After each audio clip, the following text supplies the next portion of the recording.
There's a battle going on at the highest levels of the Trump administration over Obamacare 10 years after. I'm Scott Ott, and this is Bill Whittle Now. And Bill, according to CNN, there's been an argument primarily led by Attorney General William Barr with domestic policy advisors in the Trump administration, saying that as they go to court this fall before the Supreme Court in a suit involving states that wish to invalidate the Obamacare or the Affordable Care Act, that the administration should dial it back, essentially to say, no, let's not invalidate the whole law. Let's keep the good parts. Let's do a partial replacement of it or a change to it, but not a complete repeal. The argument basically, according to CNN anyway, and realize we're getting this from unnamed sources who say that they know about the conversation that happened in the White House.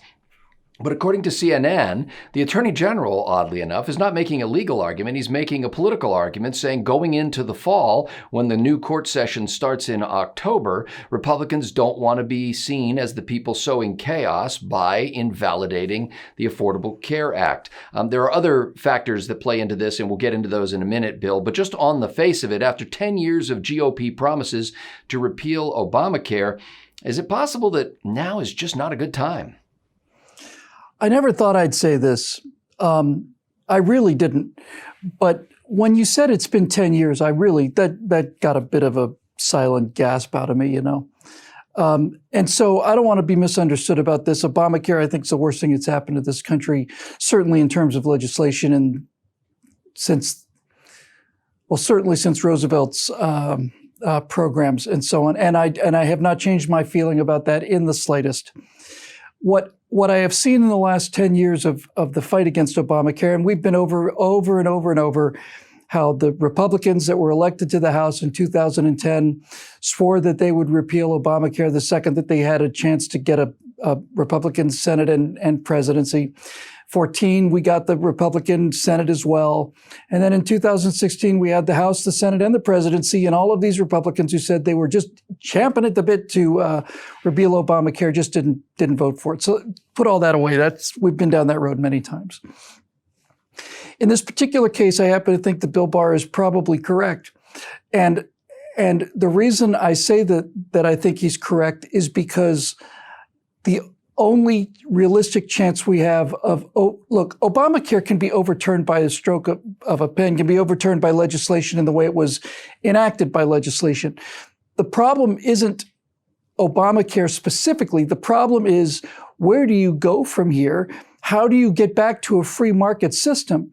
And until that problem is addressed and until a transition plan is in place, I'm not saying we keep Obamacare. I would certainly like to repeal the most onerous aspects of them, primarily the idea that the government mandates that you must have something, and if you don't pay for it, then you're going to pay a penalty or go to jail. I'd like to see that aspect of it done.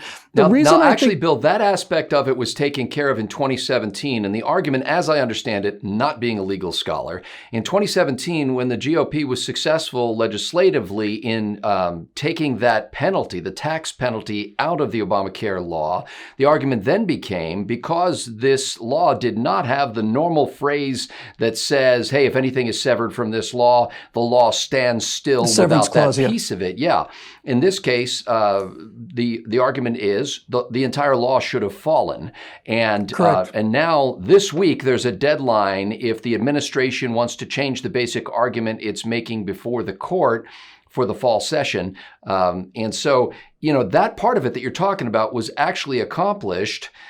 And in addition to the political impact, the Barr side of the argument, according to CNN, seems to be that because of the pandemic right now, disrupting the healthcare system, a healthcare system that has become insinuated in every way with the Obamacare system, is not a good time to do this. And it's just going to make people upset and worried as they're going to the ballot box in November. Well, first of all, let me say that I was unaware of that, and that's one of the areas of I guess it's just something I just plain missed. I process a lot of data. I was not aware of that, so that in itself is good news that that's already happened. I think Barr is right, but I don't think, and I also think he's right about the pandemic aspect of it. But just so we're clear on this, because I can already hear people's blood pressures getting a little higher. What the worst thing that you can do is to replace a bad law with something that could not so much even be worse, but with no clear-cut alternative. And this is the failure that I've seen over the last 10 years of dealing with the entire Obamacare issue and in dealing with the entire issue of single-payer health care in the first place. No one has addressed the core issues in a way that needs to be addressed. Well, we did a show many months ago about Georgia allowing things like private medicine, what's often called concierge medicine, and so on, and having a free market alternative, not only an alternative, a free market solution is essential in terms of making this situation permanently reversed. And Scott, the point I'm trying to make here is this. You can go into court and overturn the Affordable Care Act, and it needs to be overturned. But if you don't have something in place that's better, then your opponents are going to make political hay out of this, and frankly, you deserve what's coming to you. And just to clarify on what Bill's saying here, because I think that some people who are strong conservatives will really be upset at the idea of finally getting a moment to do so before the Supreme Court. This is actually a pretty conservative argument you're making, Bill, because basically you're saying the remedy for this is a legislative solution, and it is not to do what Democrats have done for years, which is basically to take a legislative mess and impose a 5-4 majority Supreme Court decision to cure it. I'm not talking about a legal solution, and I'm not even talking about a political solution. I'm talking about a philosophical, moral, and practical alternative to ever-increasing state-run healthcare. And the data out there is enormously in favor of all of the things that we all want as conservatives, overwhelmingly in favor. What's not there is somebody making a cogent case for it. The pandemic has shown us many things, not the least of which was that in a single-payer healthcare system, if that system becomes overloaded, then you go home and die. We don't have enough care for you. We don't have enough money to care for you, so you just go home and die. That's what we saw in Italy, and that's what we would see in any of those systems that were overloaded. Private healthcare is a far, far, far better system, and when this pandemic is over and the numbers are actually in, we will see just how much more effective the remnants of private healthcare in America are. But when I say I think Bill Barr is right, I think Bill Barr is right to the degree that you cannot replace something bad with nothing. You have to replace something bad with something good, or else the chaos that resolves will be used to further increase the case against what you're arguing for in the first place. If you go in and overturn Obamacare and don't have in place a solid plan, and when I say a plan, I mean a legislative plan, to return health care to the people, and that's a plan that means basically dealing with the insurance issue, which is the core of it. Look, Scott, just for the sake of whatever education we can offer people, let's just back up just for a little bit here, okay? In the Depression, during the Depression, in the years as Roosevelt began working on his plan to make the Depression into a 7-year depression instead of a 2-year depression, he decided in fairness, to freeze. that wasn't his plan, was it? We're not entirely sure about his intention, but that was the outcome. So basically what happened was Roosevelt decided to freeze salaries. He basically made a legal mandate that says you cannot pay people more if you want better people for the job. He just plain fiated it into existence. And so that meant that companies who were trying to recruit top talent couldn't offer them more money, and so they could offer them things like free healthcare or healthcare that was tied to your job. And that's how we got into this insane, evil world of your healthcare being subsidized by your company, and that if you lost your job, you would lose your healthcare. That's all a result of Roosevelt's decision to freeze wages and not allow you to entice people through any means other than throwing a basket full of perks into the mix. So when you have a situation like that, you've got a situation where you are no longer dealing with insurance as we know it. Healthcare insurance is not insurance in the way that anybody else would understand the word. Healthcare insurance, in order to get this problem solved and to get us back to a world where we control our own medical destinies, insurance has to be, it's very simple. It's not a difficult thing to do. Basically allow health insurance to function the exact same way as car insurance does. and I've used this this phrase before, and I mean it. Democrats care more about my car than they care about me, because if the Democrats have their way, I have 3 particular choices I can pick for healthcare, but my car has hundreds of choices in terms of what my car can have for insurance. There are hundreds of thousands of choices that my car has in terms of how much my car wants to pay, what kind of coverage my car wants, all kinds of choices for my car. Me, I'm stuck with this 3 different options from a shopping cart on a website that doesn't work. So I think what Bill Barr is saying, and I think he's right, is to simply eliminate a defective system and not have in place the necessary deregulation and the necessary case to be made. Then it's doomed to failure, and it's doomed to political failure. And I don't want to see it fail. I want to see it succeed. And the part that's a mystery to me, is astonishing to me actually, is that over the course of the last 10 years, when we've all been fighting this, you and I have been doing Tea Party events since 2009. Tea Party came about as a result of Obamacare. In that time, there have been any number of really very, very clever and very simple solutions to the problem, but I've never heard a single politician, and I regret to say Donald Trump among them, have I heard anybody make the case for healthcare that works on a sensible basis. And for those of you who may be curious, what healthcare on a sensible basis looks like is something like this. You go back to a system where doctors are providing healthcare for cash. And if you have a chance to have a sprained ankle or a sore throat, you go to the doctor and you pay $50, something along those lines. The doctor doesn't have to hire a staff that's 3 times bigger than what he needs to do the medicine so that he can do the paperwork. And the doctor doesn't get 1/3 of the money that is taken from my pocket for healthcare. Right now, for every dollar that an American spends on healthcare, that dollar goes to Washington, where they peel off 33 cents of it. Then it goes to the insurance companies, where they peel off another 33, 34 cents. These numbers are just about right. And then the doctor gets 33 cents of the dollar that came out of my wallet for healthcare, which means he has to do 3 times as many patients to maintain his standard of living, which means I get 1/3 as much time in there as I used to get. And all they do is paperwork. So why don't we just give the dollar directly to the doctor instead of to the government and then to the insurance company and then to the doctor? And then the solution to major problems, like a very long-lasting severe disease like cancer, or things like open heart surgery, or if you're struck by a bus and sustain massive trauma injuries that are going to take a year to recover, those are expensive propositions.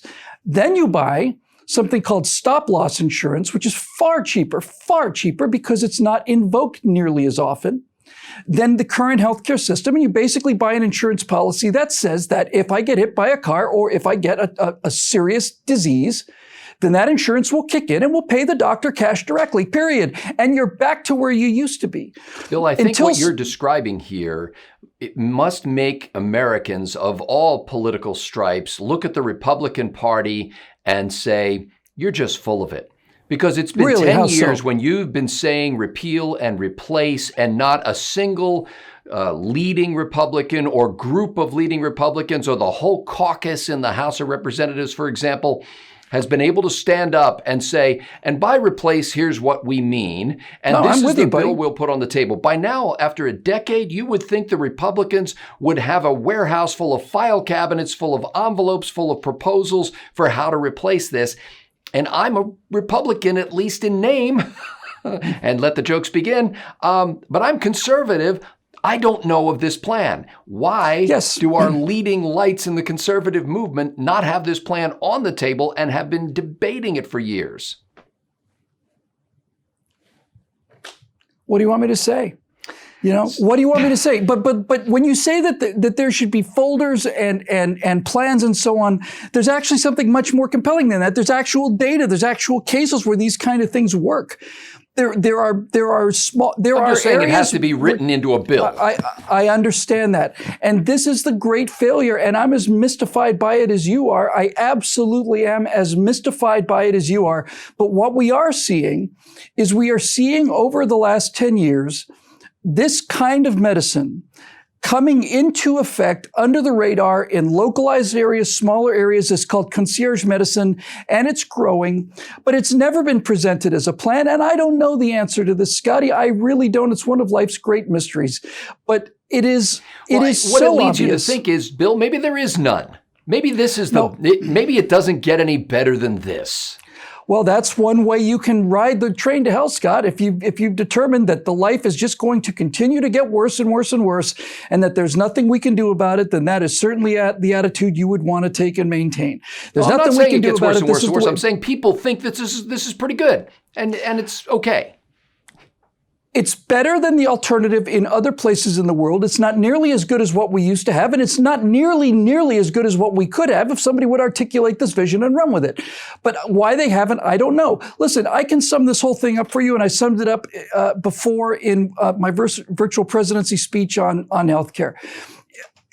If I were to take a Bayer aspirin, a simple uncoated Bayer aspirin, and hold it up to you and say, this Bayer aspirin on the current medical healthcare system, if I'm given one of these aspirins as I'm recovering from something in the hospital, the hospital will bill the insurance company $20 for this one pill. $20 for one dose of aspirin. If you go down to Walmart and buy it in a bottle of 100, the actual cost is about 2 cents. So when you go from 2 cents to 20 cents to $2 to $20, inflation, in order to cover for all the other inefficiencies, now you know why healthcare costs what it costs. And until you can get a 2-cent aspirin back down to 2 cents, you will never solve this problem by adding more government or more insurance or anything else. Then you've got to get this. You've got to get the 2-cent aspirin problem solved. That's what you have to do. You have to get the 2-cent aspirin back down to 2 cents, and then you're talking about reducing healthcare. Well, let me do the math here. If it was $20, you cut it to $2, that's a 10% reduction. If you cut it from $2 down to 20 cents, that's a 100% reduction. And if you cut it back down to the 2 cents it was supposed to be, that's 1,000 times reduction. So when you are multiplying the value of everything times 1,000, you wonder why these things cost what they cost. And until somebody gets down to the basics of the fact that Bayer aspirin can make a profit on a 2-cent pill of aspirin if you buy it at Walmart in a bottle of 100, when you get to that point, now you can finally start to deal with the healthcare issue. And no one has either the courage or the vision or anything like this. There are any number of proposals that make enormous amounts of sense. Private medical healthcare funds that you can set up that are tax-free and little things.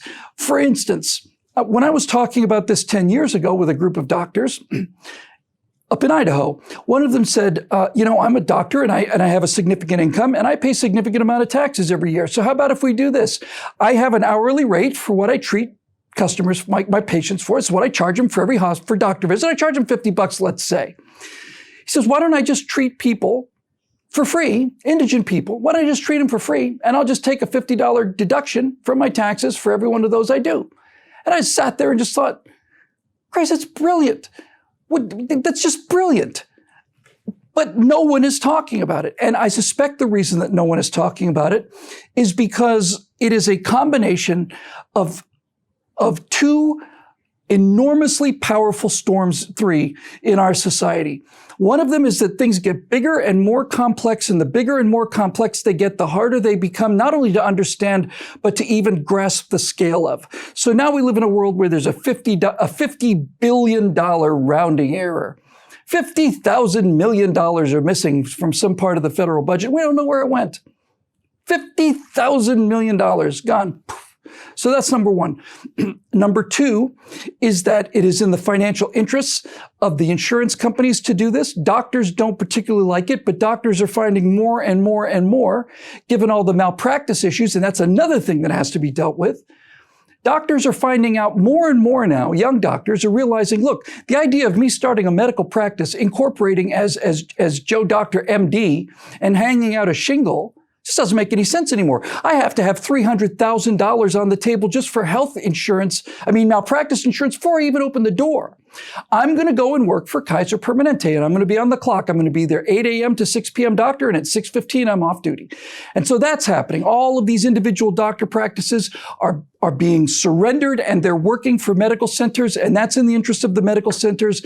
And then finally, so you have the financial interest of these large medical centers plus the insurance companies. They're all pulling in the same direction. And then the final thing you have, of course, is the desire of politicians to be able to control everybody's lives so that they can hand out things like health care and other benefits in order to get reelected. These are monumentally powerful tides that we're swimming against. But reality is on our side, and so is the goal, and so is the fundamental result, which is inexpensive, personalized health care that treats you like a human being and not as a replaceable member of a cog in a society who suddenly becomes expendable when you are no longer economically viable. That's the health care we used to have in this country. It's the health care we could have again in this country.